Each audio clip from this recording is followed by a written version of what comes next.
ঐতিহাসিক শিৱসাগৰ জিলাত আমি বিগত বৰ্ষৰ দৰে এইবাৰ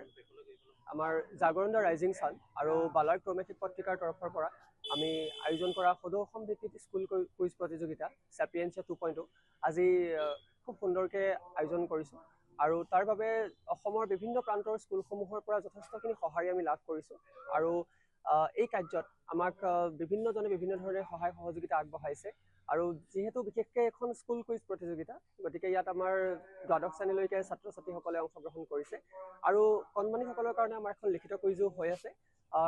আৰু লগতে আমাৰ ইন্দ্ৰধনু এখন আমাৰ চিত্ৰাংকন প্ৰতিযোগিতা হৈ গ'ল ইতিমধ্যে গতিকে এইটো আমাৰ দ্বিতীয়টো কাৰ্যসূচী আছিলে এই বছৰৰ গতিকে আমাৰ খুব সুন্দৰকৈ আজিৰ দিনটোৰ কাৰ্যসূচী ইতিমধ্যে হৈ আছে আৰু এইটো আমাৰ কাৰণে খুব ভাল লগা কথা আৰু আমাৰ লগত এইবাৰ সহযোগিতা আগবঢ়াইছে সদৌ টাই আহোম ছাত্ৰ সন্থাৰ শিৱসাগৰৰ শাখাই গতিকে আমি তেওঁলোকলৈ এই আপাহতে ধন্যবাদ জ্ঞাপন কৰিছোঁ আৰু সকলোৰে সহায় সহযোগিতা ভৱিষ্যত দিনৰ কাৰণে আমি কামনা কৰিছোঁ। নমস্কাৰ, মোৰ নাম প্ৰজ্ঞানজ্যোতি ভূঞা আৰু মই জাগৰণ দ্য ৰাইজিং ছান সোণাৰীৰ সভাপতি হিচাপে কাৰ্যনিৰ্বাহ কৰি আছোঁ আৰু 2023 বৰ্ষতে কেইগৰাকীমান কুইজ অনুৰাগী শিক্ষাৰ্থীয়ে লগ হৈ ছাত্ৰ ছাত্ৰী বা শিশুসকলৰ হকে কাম কৰাৰ উদ্দেশ্যে জাগৰণ দ্য ৰাইজিং ছান প্ৰতিষ্ঠা কৰিছিলে আৰু তাৰ পৰৱৰ্তী সময়ত জাগৰণৰ উদ্যোগতে বালাৰ ক ত্ৰৈমাসিক পত্ৰিকা প্ৰকাশ হৈ আহিছে আৰু জাগৰণ দ্য ৰাইজিং ছানে সদায় ছাত্ৰ ছাত্ৰীক এখন উপযুক্ত মঞ্চ প্ৰদানৰ বাবে 2025 বৰ্ষৰ পৰা এখন সদৌ অসম ভিত্তিত সৰ্ববৃহৎ স্কুল কুইজ প্ৰতিযোগিতা হিচাপত পাতিবলৈ আগ্ৰহ কৰিছিলে আৰু এইবাৰো আমি তাৰ দ্বিতীয় সংস্কৰণ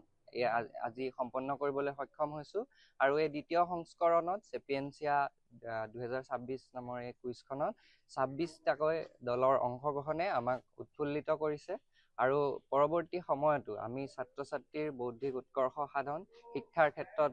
বিভিন্ন ধৰণৰ সহায় আমি নিজেও ছাত্ৰ হিচাপে নিজে পঢ়া শুনাৰ উপৰি নেতৃত্বৰ গুণাৱলী বিকাশৰ জৰিয়তে আমি কিদৰে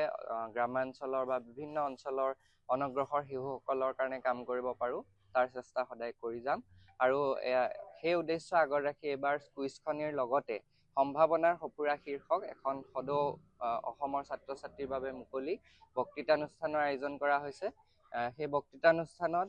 ডিব্ৰুগড় বিশ্ববিদ্যালয়ৰ প্ৰবক্তা তথা বিদ্যা দ্য লিভিং স্কুলৰ প্ৰতিষ্ঠাপক অসমৰ এগৰাকী সুলেখক আৰু বক্তা ডক্টৰ প্ৰাঞ্জল বুঢ়াগোহাঁই ছাৰ উপস্থিত থাকিব আৰু ছাত্ৰ ছাত্ৰীসকলক সম্বোধন কৰিব।